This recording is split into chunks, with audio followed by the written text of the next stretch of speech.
My name is Emma Chen, and I'm 26 years old. 3 weeks ago, I rang the closing bell at NASDAQ while my family watched from the gallery. The same family that called my dreams unrealistic computer games just 4 years earlier. But let me start from the beginning, because this story isn't just about success. It's about proving that sometimes the people who doubt you the most become your greatest motivation. Growing up in the Martinez household meant understanding your place. My father, Roberto Martinez, built his restaurant chain from a single food truck in 1985.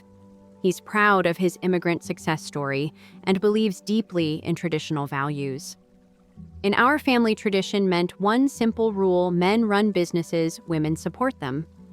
I have 2 younger brothers, Carlos and Diego. From age 10, they worked summers at Dad's restaurants, learning everything from inventory to customer service. Dad would spend hours teaching them about profit margins and vendor negotiations. When I asked to join them at 12, Dad laughed and ruffled my hair. "Mija, restaurants are hard work. Why don't you help your mother with the books instead?" Mom Isabella managed all the administrative tasks for Dad's business. She handled payroll scheduling and supplier contracts from our kitchen table every evening. She was brilliant with numbers, but Dad always introduced her as my wife who helps with paperwork. Despite the lack of encouragement, I discovered coding when I was 14. Our computer science teacher, Mrs. Patterson, noticed I finished assignments faster than everyone else. She stayed after school to teach me advanced programming concepts. "Emma, you have real talent," she told me one afternoon. "Have you considered studying computer science in college?" I hadn't. Nobody in my family had gone to college, let alone studied technology. That weekend, I built my first real application, a simple scheduling system for Dad's restaurants. It automatically calculated staff hours and generated payroll reports. I was so excited to show him. "Dad, look what I made. It could save Mom hours of work every week." He glanced at my laptop screen for maybe 30 seconds. "That's nice, Mija. But real business happens face-to-face with customers. These computer things are just toys." I spent my junior year of high school secretly applying to universities. Mrs. Patterson helped me with financial aid forms and scholarship applications. When my acceptance letter from Stanford arrived, I hid it for 2 weeks before finding the courage to tell my parents. The conversation happened during dinner on a Tuesday night. "I got into Stanford," I announced, pulling out the letter. Dad set down his fork. "Stanford in California. For computer science. I received a partial scholarship. Computer science." He shook his head. "Emma, we need you here. The restaurants are growing. You could manage the administrative side full-time after graduation." "Dad, this is Stanford. It's one of the best schools in the world." "For what?" "To waste 4 years playing with computers. Look at Carlos. He's already learning real business skills." Carlos was 17 and could barely balance a cash register, but I didn't argue. "Technology is the future, Dad. Companies are building billion-dollar businesses with software." He laughed, not mockingly, but as if I'd told him I wanted to become an astronaut. "Billion-dollar businesses, Mija, those are just fantasies. Real money comes from real work, from serving real customers, real food." Mom looked torn between supporting me and keeping peace with Dad. "Maybe you could study business instead," she suggested quietly. "Something more practical." I felt my dreams shrinking in that moment. But Mrs. Patterson's words echoed in my head. "You have real talent." "I'm going to Stanford," I said, surprising myself with my firmness. Dad's expression hardened. "With what money? I'm not paying for you to waste your time on computers. The scholarship covers tuition. I'll work for everything else." "Fine," he said, turning back to his dinner. "When you realize I was right, there's always a position waiting for you at the restaurants. But don't come crying to me when this computer fantasy fails." 2 months later, I boarded a plane to San Francisco with a single suitcase and $800 in savings. Dad didn't come to the airport. Mom hugged me tight and whispered, "Show them what you can do, Mija." As the plane lifted off, I pressed my face to the window and watched Texas disappear below. I was terrified and exhilarated. I had no safety net, no family support, and no guarantee of success. But I had something else, absolute determination to prove that my dreams weren't just fantasies. Stanford was everything I hoped for, and twice as challenging as I feared. My roommate, Jessica Kim, came from a tech family in Silicon Valley. Her father was a software engineer at Google. Her mother ran a startup. They talked about IPOs and venture capital over dinner like my family discussed restaurant specials. I felt completely out of place. During orientation week, I attended a panel about entrepreneurship. One speaker, Dr. Sarah Williams, talked about her journey from PhD student to founder of a successful AI company. The biggest barrier to starting a company isn't technical knowledge, she said. It's believing you deserve to try. After the panel, I approached her. Dr. Williams, what if your family thinks entrepreneurship is unrealistic? She smiled knowingly. Then you have two choices. Prove them right by giving up, or prove them wrong by succeeding. Which sounds more interesting to you? I knew my answer immediately. That night, I called home for my weekly check-in. Dad answered, his voice distant. How are your classes, Emma? Good. I'm learning so much about software development and business strategy. Business strategy? He sounded skeptical. You mean real business or computer business? Both are real business, Dad. There was a long pause. We'll see how real it is when you try to pay rent with it. After hanging up, I sat in my dorm room feeling more alone than ever. But Dr. Williams' words kept replaying in my mind. Which sounds more interesting to you? I opened my laptop and started researching successful tech companies founded by college students. Facebook, Google, Dell, Microsoft, all started by people not much older than me. If they could do it, why couldn't I? By sophomore year at Stanford, I had found my rhythm. My grades were solid, I was working part-time at the campus tech lab, and I had started building real applications. But I was still just a student with big dreams and no concrete plan.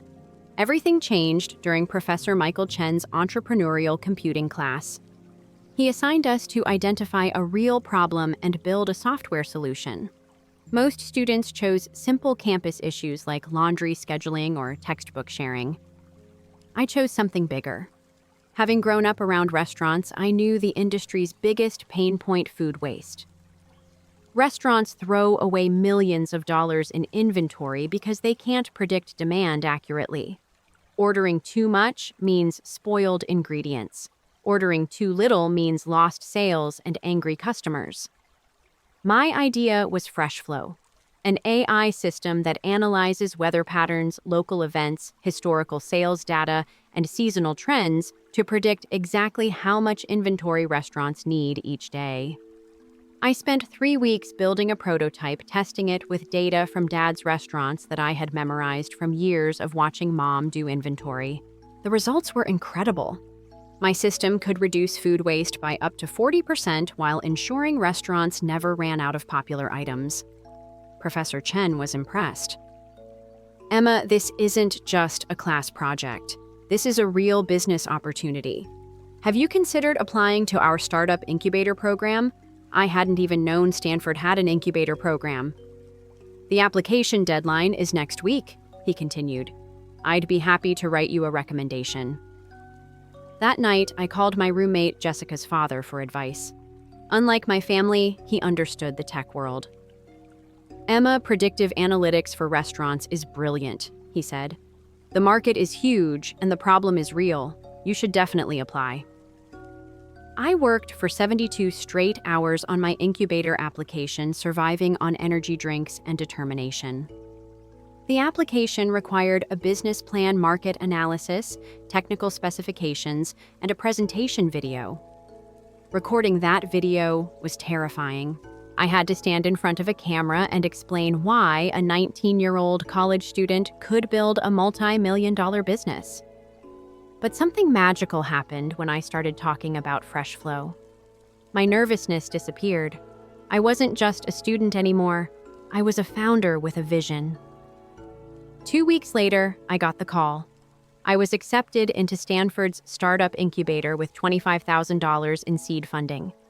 I called home immediately, bursting with excitement. Dad, I got into Stanford's startup program. They're giving me $25,000 to develop my restaurant software. $25,000. His voice was sharp. Emma, who gives college students that kind of money? It's an investment in my business idea. FreshFlow could save restaurants thousands of dollars every month. And when this fails, you'll owe them $25,000. No, Dad, it's not a loan. They believe in my idea. There was a long pause. Mija, these Silicon Valley people, they throw money around like confetti. But real business doesn't work that way. You need customers, not investors. I'm going to get customers. That's the whole point. You're 19 years old. What do you know about running a business? His words stung because part of me wondered the same thing. But I thought about Dr. Williams' advice, believe you deserve to try. I'm going to learn, I said quietly. When this computer fantasy crashes, don't expect me to clean up the mess. After hanging up, I sat in my dorm room feeling deflated. But then Jessica walked in and saw my face. Bad news from home, she asked. I told her about the conversation. She shook her head. Emma, my parents threw a party when I got into our high school robotics club. Your family doesn't understand what you're building, but that doesn't make it less valuable. The next day, I moved into the incubator space, a converted warehouse filled with young entrepreneurs working on everything from medical devices to social media platforms. For the first time in my life, I was surrounded by people who understood my ambitions. My first teammate was Alex Rodriguez, a business major who had restaurant management experience. My second was Priya Patel, a computer science graduate student specializing in machine learning. Together, we formed FreshFlow Technologies. We spent the summer building our minimum viable product. 18-hour days were normal. We survived on pizza coffee and pure determination. I learned about market research, customer interviews, product development, and fundraising. Every day brought new challenges and new lessons. Our first breakthrough came in August. We convinced a small cafe near campus to test FreshFlow for 2 weeks. The owner, Maria Santos, was skeptical but desperate. She was losing money on wasted pastries every day. After implementing our system, her food waste dropped by 35% in the first week. By week 2, she was ordering the perfect amount of ingredients daily. Her profit margins improved dramatically. This is incredible, Maria told us. I've been running restaurants for 20 years and I've never seen anything like this. We had our first success story. But when I called to share the news with my family, Dad's response was predictable. One small cafe, Emma. That's not a business, that's a lucky guess. It's not luck, Dad. It's data science and machine learning. Machine learning, he repeated mockingly. In my day, we learned about business by actually working in business. Your restaurants could benefit from this technology.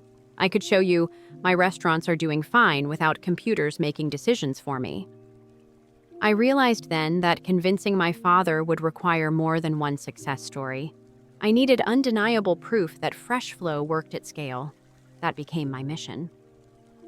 By the end of summer, we had 5 local restaurants using FreshFlow. Word spread quickly through the Bay Area food scene. Restaurant owners started calling us directly. We were solving a real problem that cost the industry billions of dollars annually. The incubator program culminated with Demo Day, where startups presented to potential investors. I spent weeks perfecting my pitch practicing until I could deliver it flawlessly in my sleep. The day arrived with over 200 investors in attendance. I was scheduled to present 15th out of 20 companies. Walking onto that stage, I thought about my father's words, "When this computer fantasy crashes, don't expect me to clean up the mess." I smiled and began my presentation. Every year, American restaurants waste 22 billion pounds of food. That's $162 billion in lost revenue.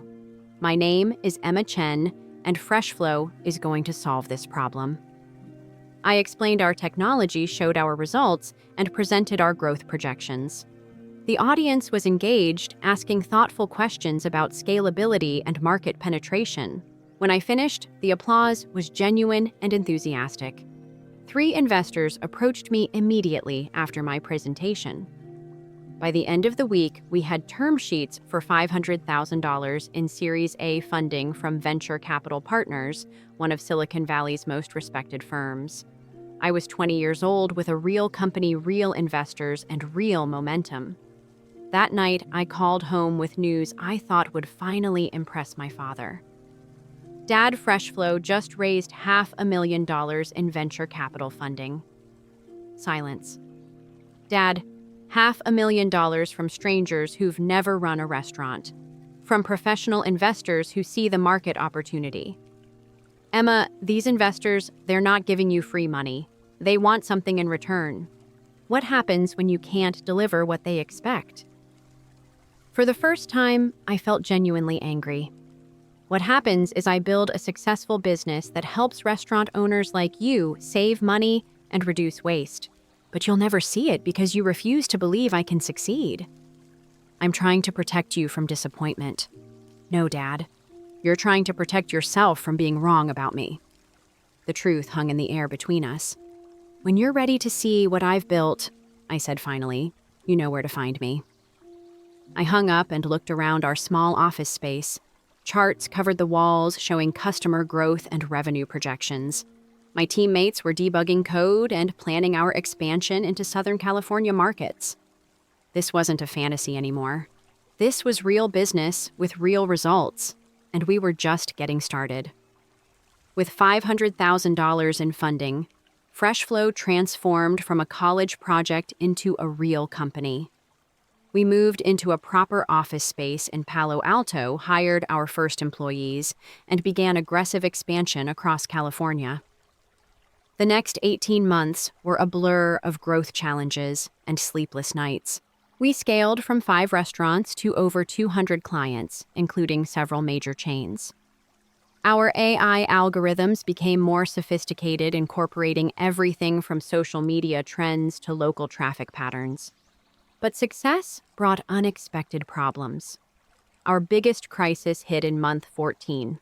Taste Buds, a popular restaurant chain with 50 locations, experienced a system glitch that caused massive over-ordering at their flagship San Francisco location. They blamed FreshFlow, publicly threatening to cancel their contract and demanding compensation for $30,000 in wasted inventory. The tech blogs picked up the story immediately. FreshFlow failure costs restaurant thousands, dominated industry headlines. Our stock of credibility plummeted overnight. I spent 48 hours investigating the issue. The problem wasn't our algorithm. Taste Buds had ignored our recommended settings and manually overridden our predictions. But in the court of public opinion, we were guilty until proven innocent. We need crisis management, Alex warned during an emergency team meeting. This could destroy our reputation. I was exhausted, running on 3 hours of sleep and pure caffeine. Our other clients were calling with concerns. Some were threatening to pause their contracts until the situation resolved. We fight back with transparency, I decided. We publish everything. Our data, their override settings, the complete timeline. Let the facts speak for themselves. Priya looked worried. That's risky. What if we're wrong about something? Then we own our mistakes and fix them. But we're not wrong about this. We spent the next week preparing a detailed technical report. We showed exactly what our system recommended, what Taste Buds chose to do instead, and how the error occurred. We also implemented new safeguards to prevent similar overrides in the future. The vindication came from an unexpected source. 3 other restaurant chains using FreshFlow published statements defending our technology. They shared their own success metrics: waste reductions of 30 to 45% and profit improvements of 15 to 20%. FreshFlow hasn't just met our expectations, wrote David Kim, CEO of Golden Spoon Restaurants. It's revolutionized how we think about inventory management. The Taste Buds incident was user error, not system failure. The crisis passed, but it taught me a crucial lesson about business leadership. Success means taking responsibility for everything: your team's wins, your clients' failures, and the public's perception. More importantly, it showed me I could handle pressure without breaking. During this period, my relationship with my family remained strained. Mom would call occasionally with updates about the restaurants and my brothers. Dad never asked about Fresh Flow directly, but I knew he followed our progress through industry publications. Carlos had graduated high school and joined the restaurant business full-time. Diego was finishing his senior year, planning to follow the same path. Sometimes I wondered if they resented my different choice or if they simply accepted the family expectation. "Emma, your father misses you," Mom told me during one of our calls. "He's proud of what you've accomplished, even if he won't say it." "Then why won't he say it, Mom?" "Because admitting he was wrong about your dreams means questioning everything he believes about business and family." I understood, but understanding didn't heal the hurt. Our second major milestone came in month 22. We signed a contract with Megabytes Corporation, the third largest restaurant chain in America, with over 1,200 locations. The deal was worth $2.8 million annually and would triple our revenue overnight. The signing ceremony took place in Megabytes' corporate headquarters in Chicago. Their CEO, Janet Morrison, was a legend in the industry, a woman who had built a fast food empire through data-driven decision-making. "Emma, what you've built is exactly what this industry needs," she told me after signing the contract. "Intelligent automation that enhances human decision-making rather than replacing it." That afternoon, I called home with news I thought would finally break through Dad's skepticism. "We just signed a $2.8 million contract with Megabytes Corporation," I announced. For the first time in 2 years, Dad seemed genuinely surprised. Megabytes, the chain with restaurants in every state and 12 countries, they're implementing Fresh Flow across all locations starting next month. There was a long pause. "That's significant, Emma." "It is, Dad. We're not a startup anymore. We're a real company solving real problems for major corporations." "How much of this company do you own?" The question caught me off guard. "About 35% after our funding rounds." "Why?" Another pause. "No reason, just curious about your business structure." After hanging up, I realized something had shifted.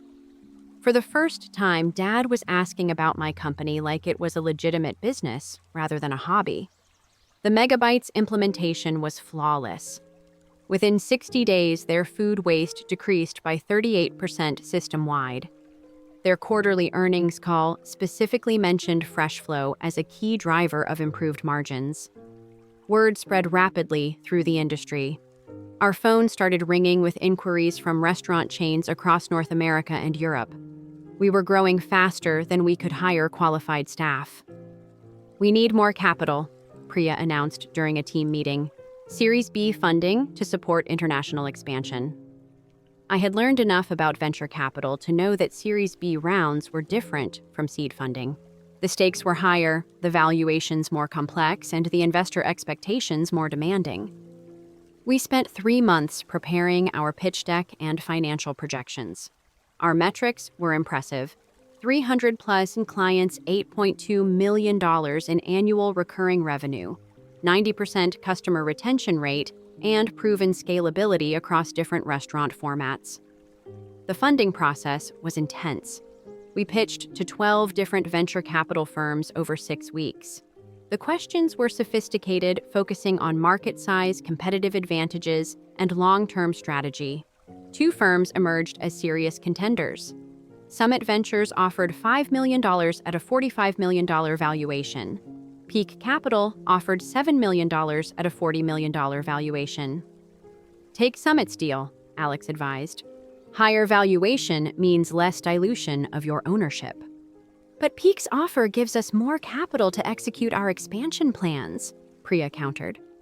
I spent a weekend analyzing both options. The decision wasn't just about money. It was about choosing the right partner for Fresh Flow's next phase of growth.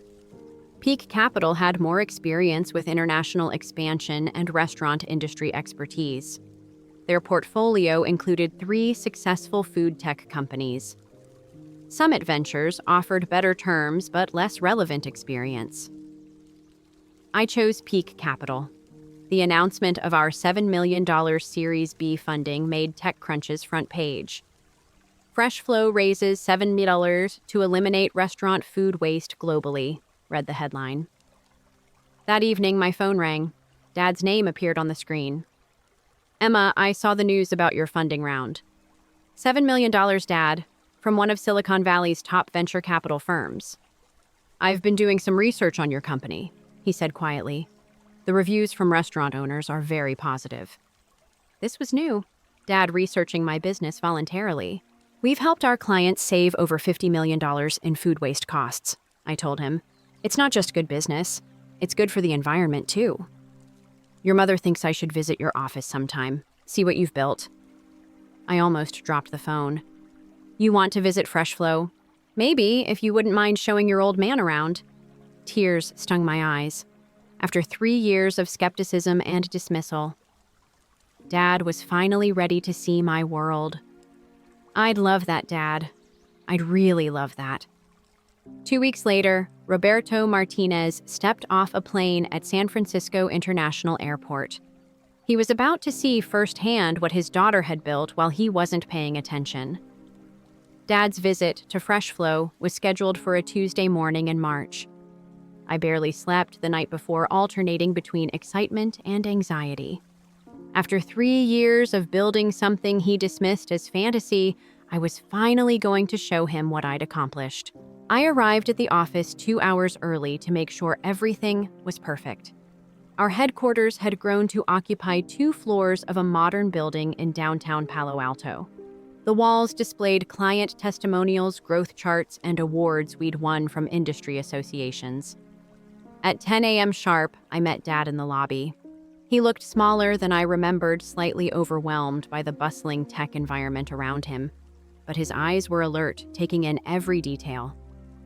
"This is impressive, Emma," he said quietly, looking up at our logo etched in glass above the reception desk. "Wait until you see the rest," I replied, trying to keep my voice steady. I started the tour in our main engineering room where 23 developers worked on improving our AI algorithms. Priya explained how our machine learning models processed millions of data points daily to generate inventory predictions. Dad listened intently, asking surprisingly technical questions about data sources and accuracy rates. I realized he'd done more research than he'd admitted. "So this computer system," he said carefully, "it actually learns from each restaurant's specific patterns." "Exactly," Priya nodded. "Every client has unique customer behaviors, seasonal variations, and local factors. Our AI adapts to each restaurant individually." We moved to the customer success department where Alex was reviewing performance metrics with our newest clients. The numbers were striking. Average food waste reduction of 42%, profit margin improvements of 18%, and 94% client satisfaction scores. "These results are consistent across all restaurant types," Dad asked. "Fast food, fine dining, food trucks, cafeteria services. The math works everywhere," Alex explained. "Waste is waste, regardless of the menu." I watched Dad's expression as the reality sank in. This wasn't a college experiment or Silicon Valley hype. This was legitimate business technology solving real problems for real companies. Our final stop was my office where I'd prepared a special presentation. On my whiteboard, I'd mapped out FreshFlow's expansion over the past 3 years using restaurant industry terminology Dad would understand. "We started with 5 local clients," I began. "Today, we serve 847 restaurants across North America. Next month, we launch in the UK and Australia." Dad studied the timeline silently. Then he noticed something on my desk. A framed photo of our family from when I was 16. It was taken at the grand opening of his 5th restaurant location. "You kept this?" he asked, picking up the photo. "You taught me that business is about serving people and solving their problems," I said. "That's exactly what FreshFlow does.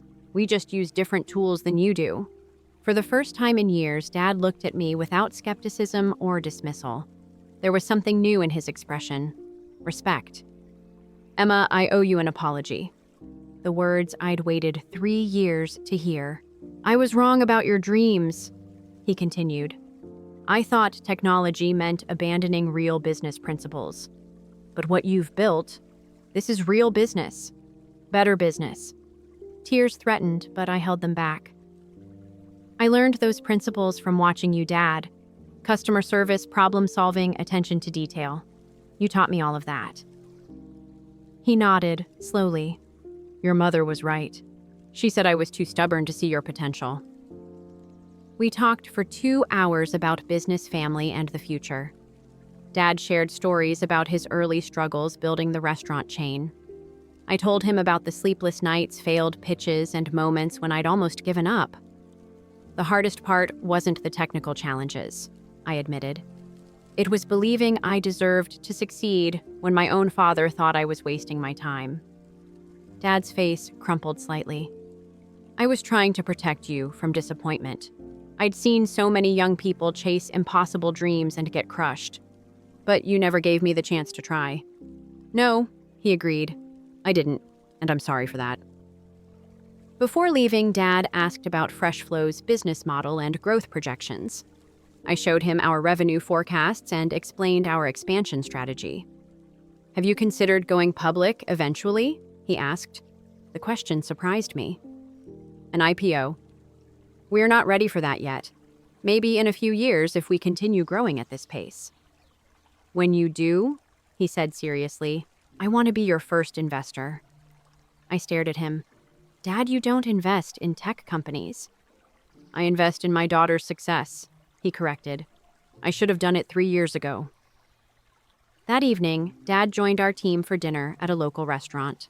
He charmed everyone with stories about the food service industry and asked thoughtful questions about their backgrounds and roles at FreshFlow. "Your daughter is remarkable," he told Priya and Alex. "I'm proud of what you've all built together." Hearing him say those words publicly meant everything to me. Dad's visit transformed our relationship, but it also created new pressure. He began calling weekly with business advice and suggestions. He introduced me to restaurant industry contacts who might benefit from FreshFlow. More importantly, he started telling people about my company. Carlos mentioned that Dad had shown FreshFlow's website to every vendor and business partner who visited the restaurants. "He can't stop talking about your AI system." Carlos laughed during one of our phone calls. "Half his conversations now start with, 'My daughter's company has this technology that—'" The validation felt incredible, but it also highlighted how much energy I'd wasted seeking his approval instead of focusing purely on building the best possible product. 6 months after Dad's visit, we faced our biggest opportunity yet. Global Eats, the world's largest restaurant conglomerate with over 15,000 locations across 40 countries, approached us about a system-wide implementation. The potential contract value was staggering, $24 million annually. But Global Eats had specific requirements that would require significant product development and a much larger team. "This could triple our company size overnight," Alex observed during our planning meeting. "But can we deliver?" "It would require another funding round, expanded international operations, and hiring 50-plus new employees within 6 months. The risk was enormous, but so was the opportunity." I called Dad to discuss the decision. His response surprised me. "Emma, 3 years ago, you had 5 clients and a dream. Now the world's biggest restaurant company wants your technology. What does your gut tell you? That we can do it, but it's scary." "Good," he said firmly. "If it wasn't scary, it wouldn't be worth doing. Take the contract. Figure out the details later." His confidence in my judgment felt like the final piece of healing between us. We signed the Global Eats contract in November, announcing a $24 million partnership that would bring FreshFlow to restaurants on every continent. The tech press went wild. Forbes featured me on their 30 Under 30 list. Inc. magazine called FreshFlow the restaurant industry's secret weapon. But the real validation came in a text from Dad. "Saw you on the news. Your grandmother would be proud. I'm proud. Go change the world, mija." With Global Eats as our anchor client, we began preparing for the next phase of growth. Our board suggested it was time to consider an IPO within the next 18 to 24 months. The market conditions are favorable, our lead investor explained. Food tech is hot, and you have the metrics to support a strong public offering. And an IPO would mean taking fresh flow from a private startup to a publicly traded company worth potentially hundreds of millions of dollars. It would also mean enormous responsibility to public shareholders and intense scrutiny from Wall Street. I was 24 years old and about to make decisions that would affect thousands of employees and millions of restaurant customers worldwide. But for the first time since leaving home for Stanford, I had my father's unwavering support. The IPO preparation consumed the next 8 months of my life. Going public meant transforming FreshFlow from a fast-moving startup into a corporation accountable to public shareholders, regulatory agencies, and Wall Street analysts.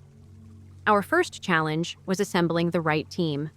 We hired Jennifer Walsh as our chief financial officer, a seasoned executive who had guided 3 previous companies through successful IPOs. She immediately identified gaps in our financial reporting and corporate governance. "Emma, you've built an incredible product and customer base," she told me during her first week. "But public companies operate under different rules. We need bulletproof financial systems and ironclad compliance processes." The next 6 months were a crash course in corporate finance. We restructured our accounting systems, hired additional auditors, and created detailed procedures for everything from expense reporting to board communications. Meanwhile, our business continued growing rapidly. The Global Eats implementation was ahead of schedule, with food waste reductions exceeding their most optimistic projections. Word spread through the industry, generating inquiries from restaurant chains in markets we'd never considered. "We're getting calls from companies in Japan, Brazil, and South Africa," Alex reported during a team meeting. "The demand is global, but growth created new pressures. We were hiring 15 to 20 new employees monthly, burning through office space, and struggling to maintain our company culture as we scaled. I was working 16-hour days, splitting time between IPO preparation and running the actual business. The stress manifested physically: chronic headaches, insomnia, and a diet consisting mainly of energy bars and coffee. "You're going to burn out before the IPO happens," Priya warned after finding me asleep at my desk at 2 a.m. "This company needs a healthy CEO, not an exhausted one." She was right, but I didn't know how to delegate the critical decisions that seemed to require my input constantly.